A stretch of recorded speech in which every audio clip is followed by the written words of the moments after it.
नमस्कार। केपी गुप्ता, भोपाल।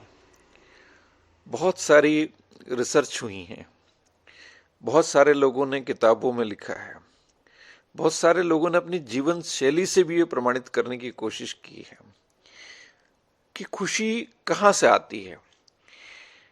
एक जनरल के अनुसार 2010 का है वो, रिसर्च गेट का, ये कहा कि जो लोग नए कपड़े, घर, कार या ऐसी कुछ भौतिक चीज जो है वो लेते हैं, वो 10% ही खुशी दे पाता है।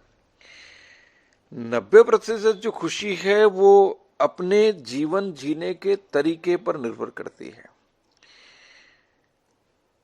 कई लोग होते हैं जिसके उदाहरण हैं कि कबीर हुए, बहुत फक्कड़ आदमी थे लेकिन उनके जीवन में बहुत खुशी थी, वो प्रेम बांटते थे। ऐसे इस तमाम महापुरुषों के जीवन में देखें, उनके पास बहुत कोई भौतिक संसाधन नहीं थे लेकिन वो बहुत खुश थे, अपनी जिंदगी से खुश थे। क्योंकि ये खुशी जो है आपको हमेशा अच्छे काम से मिलती है। आप अच्छा काम करेंगे और किसी के बेहतरी के लिए काम करेंगे तो आपको अपने आप संतोष मिलेगा। स्टीव जॉब्स जो कि एप्पल के संस्थापक हैं, अच्छे काम से ही आपको संतोष मिल सकता है। जब आप विश्वास करेंगे कि आपकी जिंदगी का मौजूदा बिंदु भविष्य के किसी बिंदु से जरूर जुड़ेगा, तो ये आत्मविश्वास मिलता है और आप दिल की सुन पाते हो। तो हमारे एक परिचित थे, उन्होंने बहुत महंगी कार खरीदी और कार खरीदने का व्यापक सेलिब्रेशन हुआ, बहुत बड़ी पार्टी हुई। 2 दिन बाद मिले, बहुत उदास थे, बहुत उदास थे बेचारे। क्या हो गया? बोले मेरे बेटे ने कार टकरा दी, किसी दूसरे की कार से बहुत झगड़ा हुआ, बहुत सारा जुर्माना भरना पड़ा और बोले वो कार में इतना नुकसान हो गया।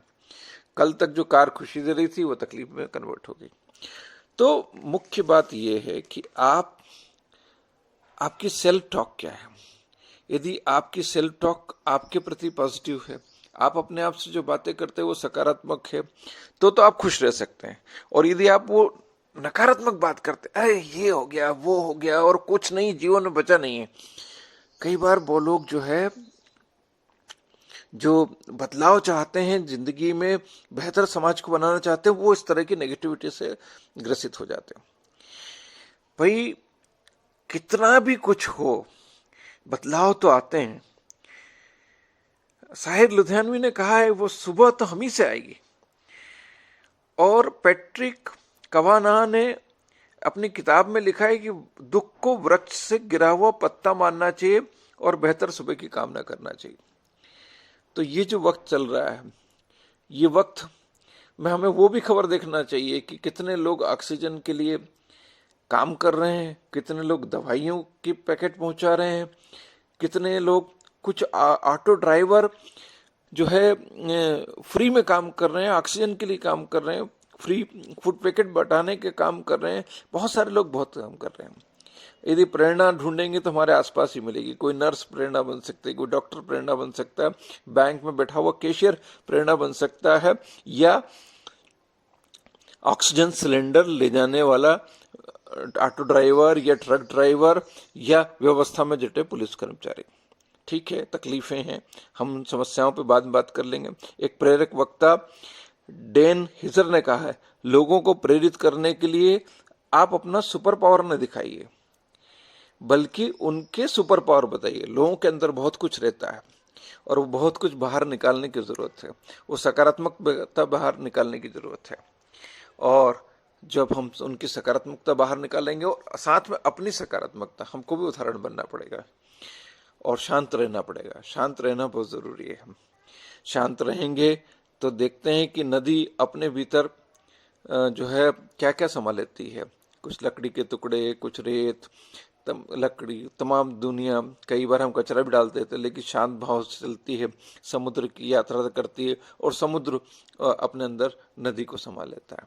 यही जीवन यात्रा है। अच्छा बुरा सब मिलेगा, सबको लेके चलना है। मैं अंत में इतना ही कहना चाहता हूं कि खुद से हमको पॉजिटिव होना है। Our self talk with our self, कि I will protect my self, I will protect my family member, I will protect the society, I will follow the rules, and then I will work for the change in the society. कुछ परिवर्तन लाना है तो वही बात करूँगा, लेकिन first यही कहना है। और शायर की फिर से पंक्ति, वो सुबह हम ही से आएगी। Thank you, KP Gupta.